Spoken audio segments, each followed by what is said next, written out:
সম্মানিত দর্শকবৃন্দ, আসসালামু আলাইকুম রহমতুল্লাহ। ঈদ খুশি, ঈদ নিরাপত্তা, ঈদ শান্তি। কিন্তু আজকে আমরা সময়ের এমন এক কঠিন অবস্থায় পৌঁছেছি যখন আসলে শান্তি নাই, খুশি নাই, নিরাপত্তা নাই, অধিকার নাই, স্বাধীনতা নাই।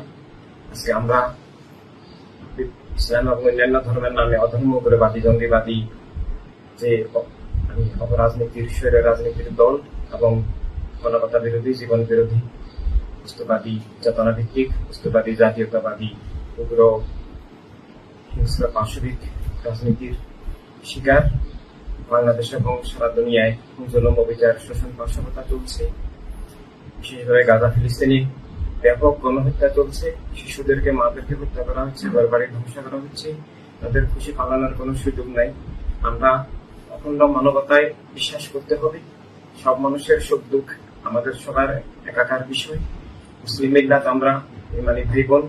আমাদের একের সংকট অপরের সংকট, একের সুখ অপরের সুখ। ঠিক মানুষ হিসাবেও যে কোনো মানুষের সংকট আমাদের সবার সংকট। এই অবস্থায় সত্যিকার ভাবেই পালনের পরিবেশ নাই। বাংলাদেশও বিশেষভাবে বিগত স্বৈরাচারী আমলের পর মানুষ মুক্তির আশায় আন্দোলন করেছিল, কিন্তু মুক্তি আসে নাই। আগের চেয়েও ভয়ঙ্কর সামাজিক, রাজনৈতিক, রাষ্ট্রীয় স্বৈরতন্ত্র, দর্শনতন্ত্র কায়েম হয়েছে।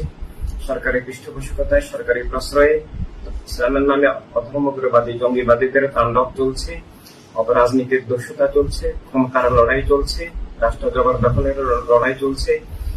ঈদের উৎসবে ইসলামের আসল ধারা, ইসলামের আল্লাহ দেওয়া, আহলে রাসূল সাহাবা কেরামের, ইমামদের, ওলীদের দেওয়া যে শান্তির, মানবতার, কল্যাণের, ভালোবাসার যে ইসলাম, প্রেমময় ইসলাম, সব মানুষের অধিকার, স্বাধীনতা ভিত্তিক যে সব মানুষের কল্যাণের ইসলাম, সেটা এখন নাই। এখন ইসলামের নামে ওয়াহাবিবাদ, মওদুদিবাদ, সালাফিবাদ, শিয়াবাদ, তালেবান ইত্যাদি জঙ্গিবাদী আগ্রাসনে একদিকে যেমন ইসলাম সম্পূর্ণ ধ্বংসের মুখে, অপরদিকে মুসলিম মিল্লাত ধ্বংসের মুখে, মানবতা ধ্বংসের মুখে, রাষ্ট্র জবরদখলের মুখে, রাষ্ট্র ধ্বংসের মুখে।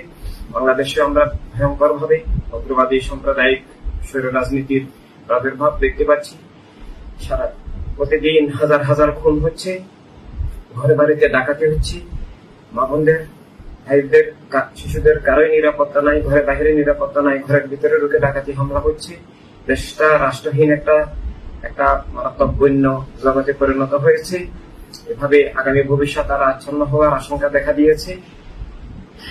শত শত কলকারখানা রাজনৈতিক কারণে, রাজনৈতিক বিদ্বেষে বন্ধ করে দেওয়া হয়েছে। শিল্প কারখানা ধ্বংস হয়ে গেছে।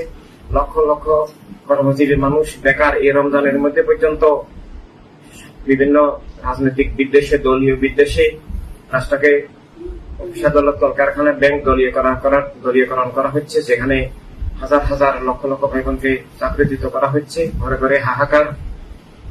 এই অবস্থায় আসলে ঈদ পালনের কোন পরিবেশ নাই। আর ঈদ পালনের পরিবেশ আনার জন্য আমাদেরকে আল্লাহ সাল্লাল্লাহু দেওয়া যে সব মানুষের কল্যাণে, সব মানুষের ভালোবাসায় রাহমাতুল লিল আলামিন সাল্লাল্লাহু দেওয়া যে রহমতের জীবন, শান্তির জীবন, খুশির জীবন, আনন্দময় জীবন পালন করার জন্য আমাদেরকে সব মানুষকে মানবতার রাষ্ট্র প্রতিষ্ঠা করতে হবে, যেটা মুসলিম ও মুসলিম নির্বিশেষে সব মানুষের জীবন, শান্তি, খুশি, নিরাপত্তা, অধিকার, স্বাধীনতার রাষ্ট্র, যেখানে ধর্মের ভিত্তিতে বা বর্ণের ভিত্তিতে, লিঙ্গের ভিত্তিতে, পেশার ভিত্তিতে, দল, মতবাদ, আদর্শের ভিত্তিতে মানুষের বিভেদ, বৈষম্য হবে না। এক আল্লাহর সৃষ্টি হিসাবে আল্লাহ তাআলার ভালোবাসায় সব মানুষকে ভালোবাসা, সবার জীবন, নিরাপত্তা, অধিকার, স্বাধীনতাকে রক্ষা করার জন্য আমরা সব মানবিক মানুষকে, আমরা সব ইমানদার মানুষকে ঐক্যবদ্ধ হয়ে মানবতার রাষ্ট্র প্রতিষ্ঠা করতে পারলেই আমাদের সত্যিকারের সার্থক ঈদ, নিরাপত্তা, শান্তি, খুশি আবার ফিরে আসবে। আসসালামু আলাইকুম রহমতুল্লাহ।